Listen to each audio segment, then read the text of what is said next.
Was geht ab, meine Freunde? Herzlich willkommen zum neuen Video. Ich habe euch darum gebeten, mir Fragen zu stellen auf TikTok, Instagram oder auf YouTube. Egal ob zu Übergewicht, Depression oder zu ganz anderen Sachen. Ich habe mir eure besten Fragen rausgepickt und werde die heute alle zusammen beantworten.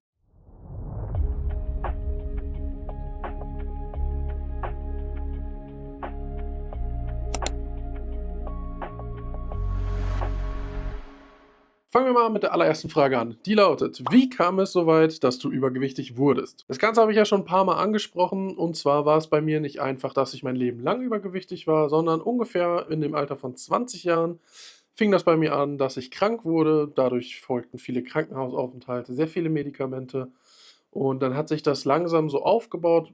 Was heißt langsam? Eigentlich sogar recht schnell. Großes Problem an der Sache war, dadurch, dass Depressionen dazukamen, ich keinen Willen mehr so wirklich zum Leben hatte, hat sich daran auch eigentlich nichts geändert gehabt. Bis eben vor einer kurzen Zeit, wo ich den Entschluss gefasst habe: Okay, wenn ich noch weiterleben möchte, wenn ich noch eine Zukunft haben möchte, muss ich jetzt etwas ändern. So kam es eben dazu, dass ich sehr viel zugenommen habe und das auch eine lange Zeit lang so blieb, ohne dass sich was geändert hat. Die nächste Frage ist: Wie war deine Jugend? Zu meiner Jugend kann ich gar nicht so viel Spannendes erzählen. Ich würde sagen, es war relativ durchschnittlich. Ich habe tatsächlich sehr viel Sport gemacht. Ich war jahrelang im Leichtathletik tätig, habe nebenbei noch Taekwondo gemacht und hier und da mal was ausprobiert, wie zum Beispiel Rudern oder Basketball spielen. Und ansonsten war meine Jugend eigentlich relativ normal. Also wie gesagt, zu dem Zeitpunkt war ich auch noch nicht übergewichtig oder so. Und man hat sich halt öfters mit Freunden getroffen, ganz normal Freizeit, irgendwas unternommen, aber es gab aber nicht so wirklich irgendwas Spannendes, was ich da jetzt besonders hervorheben könnte. Die nächste Frage, die wir haben, ist: Ich bin aktuell auch am Abnehmen, aber mit der Disziplin ist es so eine Sache. Was kann ich da ändern? Das ist tatsächlich ein Ding. Ich glaube, damit struggeln super, super viele. Ich auch eine sehr lange Zeit lang, dass ich irgendwann mir dachte: „Okay, ich fange jetzt einfach an, ich ändere alles“, und nach einer Woche hatte man keinen Bock mehr oder hatte man diese Motivation schon verloren, und da war die Disziplin eben noch nicht so, dass man das weiter durchgezogen hat. Und ich glaube, wie man das am besten angehen kann, so mache ich das zumindest im Moment, und es klappt wirklich sehr gut. Ich denke, man muss mit etwas anfangen, aber man darf sich nicht zu viel auf einmal vornehmen. Das Ganze ist ein super langer Prozess, weil in der Regel hat man sein Übergewicht ja auch nicht in einer Woche drauf gefressen, sage ich mal, sondern das war ja auch in der Re 'n langer Prozess, ne? Und da zu erwarten, dass man jetzt von jetzt auf gleich alles verändert, alles über 'n Haufen wirft, seine ganzen Gewohnheiten umstrukturiert, das ist, ja, für manche klappt das vielleicht, aber für ganz viele eben nicht. Und ich denke einfach, dass man da wirklich langsam anfangen muss. Fang an, irgendwie deine Getränke zu wechseln. Wechsel von Süßgetränke auf Zero, Light-Getränke, oder ey, trink Wasser, ist immer noch am besten. Guck, dass du deine Ernährung etwas anpasst. Fang vielleicht an, Kalorien zu zählen, ess ein bisschen mehr Proteine, teile dir die Mahlzeiten besser ein, und zum Beispiel Süßigkeiten, versuch entweder komplett erstmal drauf zu verzichten anfangs, oder kauf dir vielleicht kleine Portionen, die du dir besser einteilen kannst über die Woche. Also, mein Tipp ist wirklich: Fang klein an, guck, wo lassen sich Sachen verbessern, austauschen, beweg dich ein bisschen mehr, nimm die Treppe anstatt den Fahrstuhl, ne, diese ganzen Standardsachen. Aber es hilft wirklich. Fang klein an und dann immer mehr und nicht alles auf einmal über 'n Haufen werfen, weil das klappt für sehr viele Leute einfach nicht. So, die nächste Frage, die wir haben, die finde ich persönlich sehr interessant. Gibt es bestimmte Ziele oder Aktivitäten oder Ähnliches, was du dir wünschst, die du dann erreichen bzw. machen möchtest, wenn du noch weiter abgenommen hast? Ja, tatsächlich gibt es einige Sachen, die ich gerne unternehmen möchte, wo ich jetzt derzeit einfach der Meinung bin, dass ich es nicht vernünftig machen könnte. Also, natürlich könnte ich jetzt in 'n Flugzeug steigen, irgendwo hinfliegen, aber das bringt mir persönlich nicht so viel, weil, ich sage mal, wenn ich dann dort vor Ort bin, könnte ich eben dort nicht viel machen durch dieses Übergewicht. Also, ich würde super gerne mal nach Japan oder generell in den asiatischen Raum, dort 'n bisschen was erleben und vielleicht auch in die nördlichen Länder, Schweden, Finnland und so. Also, ich möchte wirklich noch sehr viel reisen, und das habe ich mir als Ziel gesetzt, wenn ich abgenommen habe, dass ich das auch wirklich mache. Einfach mit dem Übergewicht ist es scheiße. Ich meine, ich kann nicht richtig wandern, ich kann sehr eingeschränkt spazieren. Körperliche Aktivitäten sind halt wirklich noch stark eingeschränkt, ist leider einfach so. Und das möchte ich wirklich, wenn ich abgenommen habe, sehr gerne umsetzen. Eine weitere Frage, die wir haben, ist: Ich finde es immer spannend, wie Paare damit umgehen. Macht deine Frau bei der Ernährungsumstellung mehr Sport und so weiter mit oder ziehst du das alleine durch? Wie einige von euch wissen, bin ich in einer Partnerschaft und ich habe das große Glück, dass meine Frau mich da sehr, sehr stark unterstützt. Natürlich, wir beide strugglen mit der gleichen Sache. Ich natürlich um einiges mehr. Aber zum Glück ziehen wir das beide zusammen durch. Wir versuchen uns da gegenseitig zu unterstützen. Manchmal funktioniert das natürlich nicht so gut, dann will der eine ein bisschen was anderes, ne? Ich glaube, jeder kennt das, aber im Großen und Ganzen ziehen wir das zusammen durch und da bin ich auch wirklich, wirklich froh drüber. Dann habe ich die Frage bekommen: Bist du in psychotherapeutischer oder medikamentöser Therapie oder geht es dir inzwischen wieder gut oder besser? Dazu muss ich sagen, ich habe sehr viel durchgemacht, was das Ganze mit Depressionen angeht. Zu keinem Zeitpunkt habe ich je irgendwelche Medikamente dafür einnehmen müssen, wo ich auch tatsächlich sehr dankbar für bin. Im Nachhinein, ich weiß nicht, ob es an manchen Stellen vielleicht besser gewesen wäre, hätte ich das getan. Kann man jetzt natürlich schlecht beurteilen, aber im Großen und Ganzen geht es mir zum jetzigen Zeitpunkt wieder sehr, sehr gut. Es gibt immer mal wieder so Zeiten, wo ich so ein kleines Tief habe oder so etwas. Das kennt, glaube ich, jeder, der damit struggelt. Derzeit, ich würde jetzt sagen, seit ungefähr 2, 3 Monaten geht es mir wirklich sehr gut. Davor gab es immer wieder so Höhen und Tiefen. Was mir in der ganzen Reise am meisten geholfen hatte, war zum einen psychotherapeutische Betreuung. Also ich hatte einen Psychotherapeuten. Das hat super geholfen und von da aus bin ich dann einmal in eine Reha, in eine psychosomatische Reha und ich würde sagen, das war so der Durchbruch für mich persönlich. Alles, was danach kam, war wirklich im Vergleich zu dem davor harmlos. Klar, ne, wie gesagt, man fühlt sich mal schlecht oder hat mal eine schlechte Woche oder so, aber es war nie wieder so wie vor dieser Reha. Vor dieser Reha hatte ich ja wirklich keinen Willen mehr zum Leben. Ich hatte gar keinen Bock auf irgendwas und ich glaube, das war wirklich so dieser eine Punkt, wo ich sage, also in der kompletten Therapie, ne, von A bis Z, das war das, was mir am meisten geholfen hat. Als nächstes kommt die Frage: Merkst du schon starke Unterschiede im Alltag, wie zum Beispiel, fällt es dir leichter, Treppen zu steigen oder Ähnliches? Also bis jetzt sind ja ungefähr 20 Kilo runter und ich muss sagen, ich merke einen großen, nein, einen riesengroßen Unterschied. Es sind zwar erst 20 Kilo vom Gesamtziel, also 20 Kilo bei meinem Ziel sind ja jetzt nicht ganz so viel wie bei anderen, aber ich muss sagen, die Bewegung fällt mir schon deutlich leichter. Ich habe Welten mehr Energie. Ich kann viel besser mich konzentrieren über den Tag. Was, wie gesagt, also Bewegung fällt mir auch deutlich leichter. Das kann natürlich noch viel besser werden, muss man dazu sagen, ne? Keine Frage. Der Anfang ist auf jeden Fall geschafft. Man merkt, es lohnt sich. Das Leben verändert sich. Meine Kleidung sitzt auch deutlich besser. Ne? Ich sag mal, die gleichen T-Shirts, die ich noch vor ein paar Monaten getragen habe, die sitzen jetzt einfach entspannter auch, ohne dass ich das T-Shirt dauerhaft ziehen muss. Bis jetzt bin ich super zufrieden, mir geht es viel besser und ich sehe dem Ganzen noch viel positiver entgegen als überhaupt schon. Also ich merke einfach die Unterschiede, die ich jetzt schon habe. Und wenn ich mir dann vorstelle, okay, ich würde vielleicht nochmal jetzt 50 Kilo abnehmen, das kann ich mir, glaube ich, gar nicht vorstellen, wie dann dieses Lebensgefühl ist. Ne?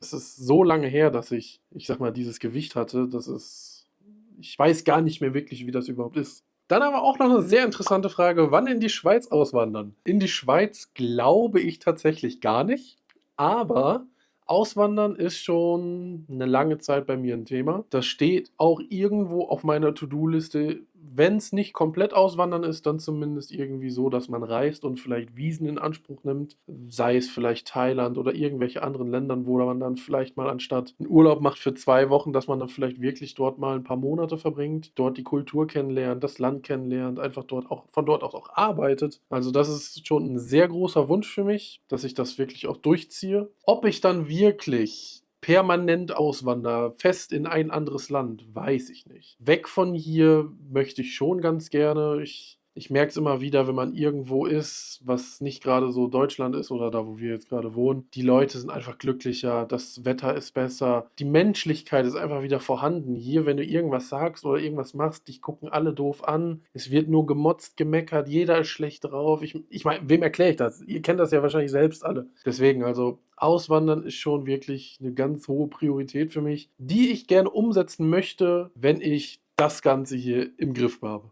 Auch eine sehr starke Frage: Gab es bei dir einen Klickmoment, als du gesagt hast: „Jetzt muss ich etwas verändern?“ Nein, gab es nicht. Also, bei vielen ist es ja irgendeine Diagnose, irgendein Vorfall, der passiert, wo die dann sagen: „Okay, ey, ich muss mein Leben ändern, so geht's nicht weiter.“ Weiß nicht, dass die irgendwie 'ne Treppe hochgegangen sind und dann gemerkt haben: „Oh, ich bin außer Atem.“ War bei mir nicht der Fall. Ich bin ja schon wirklich jetzt 'ne längere Zeit auch übergewichtig. Wenn's nur wegen dem Übergewicht wäre, hätte ich wahrscheinlich schon vor 5 Jahren anfangen müssen. So sage ich ganz ehrlich, so wie es ist. Aber ich habe einfach irgendwann drüber nachgedacht: „Ey, was soll eigentlich noch aus mir werden? Was möchte ich erreichen in meinem Leben? Was möchte ich machen?“ Und ich habe einfach dann gedacht, um diese Sachen zu erfüllen, muss ich abnehmen. Ich muss mein Leben verändern. Ich muss Gewicht verlieren. Ich muss gesund werden, damit ich überhaupt diese ganzen Sachen noch erleben kann. Weil sonst ist es vielleicht in 10 Jahren schon vorbei. Und da bin ich ganz ehrlich, das möchte ich nicht. Und vor allem, man sagt ja immer, ich möchte für irgendwen sterben, ich würde für dich sterben. Aber wie wäre es denn mal mit, ich würde für dich leben? Ich verändere mein Leben, damit ich länger da bin für dich. Und das sind so Sachen, die sind mir einfach durch den Kopf gegangen. Dann habe ich mich dazu entschieden: „Okay, ich ändere jetzt was, nicht erst in einem Jahr oder am 1.1., so nach Silvester, hey, neues Jahr, sondern ich mache jetzt was. Ich mache diesen Channel auf, teile meine Reise, dokumentiere das, auch für mich selber, kann vielleicht noch den einen oder anderen motivieren.“ Und das ist ja sowieso das Beste an dieser ganzen Sache hier, dass ich mich hier hinsetze, darüber rede, vielleicht auch Sachen zeige aus meinem Alltag oder wie ich trainiere, was ich mache und einfach Leute damit motivieren kann, mitzumachen. Leute schreiben mir: „Ey, ich habe wegen dir angefangen“ oder „Ich mache wegen dir weiter.“ Das gibt mir so ein krasses Gefühl. Ich glaube, das versteht man s also, ich als keine Ahnung, ich, Dulli, rede hier etwas und Leute sagen: „Ey, so geil, dass du das machst. Danke dir. Ich mache deswegen weiter.“ Das ist unbeschreiblich und das freut mich riesig und auch genau deswegen mache ich das hier weiter, ziehe das weiter durch, mache diese Videos, trainiere, nehme ab, damit ich euch zeigen kann, dass so 'n Dulli, der ich bin der Dulli, ich schaffe das, also schafft ihr das auch. Und das ist wirklich so dieses Ding, wo ich sage: „Ey, zieht einfach durch und ganz wichtig, wartet nicht auf nächste Woche Montag, wartet nicht auf nächsten Monat, wartet nicht auf neues Jahr, auf den 1.1., sondern fangt jetzt an, zieht durch, guckt, dass ihr jetzt was macht, weil es kann jeden Tag zu spät sein und, ne, umso länger man das hier mit sich trägt, umso schlechter ist es. Die nächste Frage, die wir haben, ist tatsächlich ein bisschen, persönlicher auch. Du gehst sehr offen mit Sachen um, mit denen sich andere schwer tun, darüber zu reden.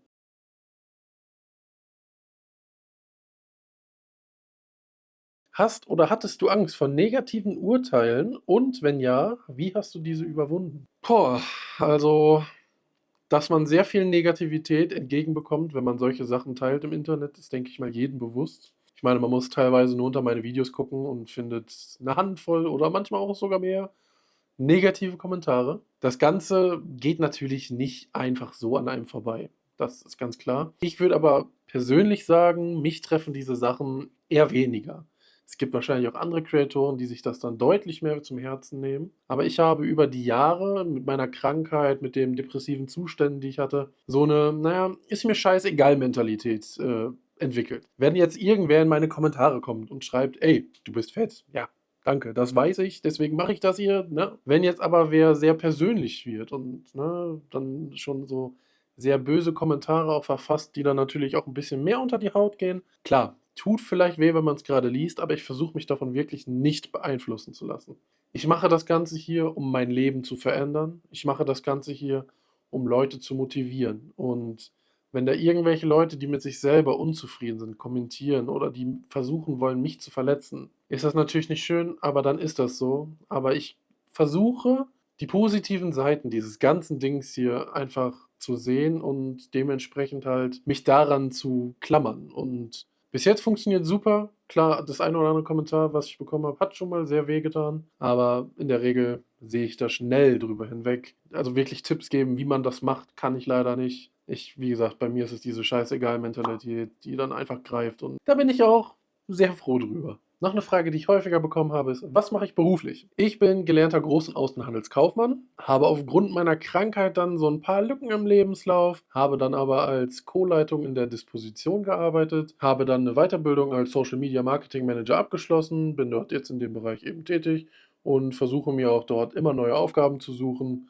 Und also bis jetzt klappt es wirklich sehr gut. Was ich ganz gerne noch erreichen wollen würde, ist eben vielleicht mich irgendwann selbstständig machen oder in einer Agentur zu arbeiten, die sich mit dem ganzen Thema beschäftigt. Und also da hätte ich auf jeden Fall Lust drauf. Aber mal gucken, was daraus noch so wird. Die nächste Frage, die wir haben, ist, wie werde ich Panikattacken los? Und das ist ein Thema, das muss, glaube ich, jeder für sich irgendwie herausfinden.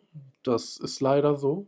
Bei mir war es sehr viel die Angst vor dem Sterben. Zu wissen, dass man ungesund lebt, zu wissen, dass die Sachen, die man über den Tag, über die Wochen macht, nicht gerade dabei helfen. Da habe ich immer das Problem gehabt, zu denken, ich hätte vielleicht einen Herzinfarkt oder so, wenn ich irgendwie Stechen in der Brust habe oder einfach sehr starke Angstzustände. Und ich glaube, wenn man seinen Lebensstil ändert, den man zu dem Zeitpunkt hat. Das war zumindest bei mir der Fall. Das hilft schon sehr, sehr stark zu wissen einfach, man macht was für sich, man bessert sich, man möchte gesünder werden oder man tut auch etwas dafür. Ich glaube, das nimmt schon sehr viel Druck von einem runter. Bei akuten Panikzuständen kann ich zum Beispiel von meiner Seite aus sagen, in eine Zitrone beißen kann oftmals schon helfen, einfach diesen Gedankenfluss zu unterbrechen, wenn man dort reinbeißt und diese Saure spürt. Habe auch schon von anderen gehört, dass das helfen kann. Ist natürlich kein Wunderheilmittel. Hey, aber ansonsten Psychotherapie,